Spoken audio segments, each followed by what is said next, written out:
মাঝে মাঝে মনে হয় ঢাকা শহর ছেড়ে গ্রামে গিয়ে থাকতে শুরু করি, ইচ্ছা করলেই যেন মায়ের কাছে যেতে পারি। বিশেষ করে যখন অসুস্থ থাকি তখন যে কি মনে হয় যে মায়ের কাছে গেলেই মনে হয় সুস্থ হয়ে যাব। কিন্তু ইচ্ছা করলেই তো আর সব সময় যাওয়া যায় না, পরিবেশ পরিস্থিতি সবসময় একরকম থাকে না। গত 5 দিন ধরে আমার এত পরিমাণে গলা ব্যথা যে পানিটা গিলতেও আমার কষ্ট হয়। সেটা হয়তো আপনারা আমার কণ্ঠ শুনেই বুঝতে পারছেন। এই 5 দিনে আমি একবেলাতেও পেট ভরে ভাত খেতে পারিনি। কেন জানি আজকে বারবার মনে হচ্ছে মায়ের হাতের যদি একটু রান্না করা তরকারি পেতাম তাহলে মনে হয় পেট ভরে ভাত খেতে পারতাম।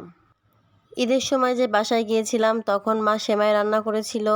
তো সেই সেমাইয়ের রেসিপির কিছু ফুটেজ আমার কাছে ছিল। তো আজকে বারবারই আমি ফুটেজগুলো দেখছিলাম আর মায়ের হাতের রান্নার খাবারের কথা মনে করছিলাম।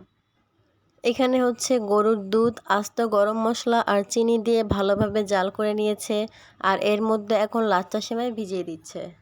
আমার খুব মনে আছে ওই দিনটাতেও আমার খুব লাচ্চা সেমাই খেতে মন চাইছিল, আর মাকে শুধু একবার বলছি, মা কিন্তু তার একটু পরে আমাকে এটা বানিয়ে দিয়েছে।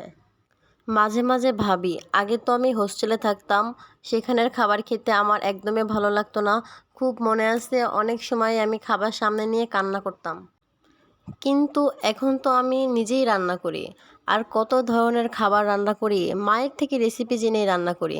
কিন্তু তাও মায়ের মতো কেন যে স্বাদ আনতে পারি না।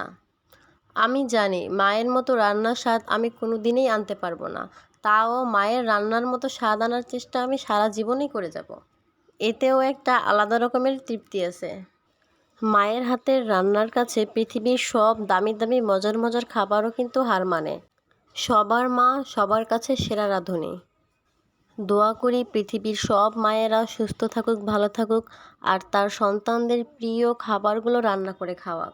আজকের মতো বিদায় নিচ্ছি, সবাই ভালো থাকবেন, সুস্থ থাকবেন, আল্লাহ হাফেজ।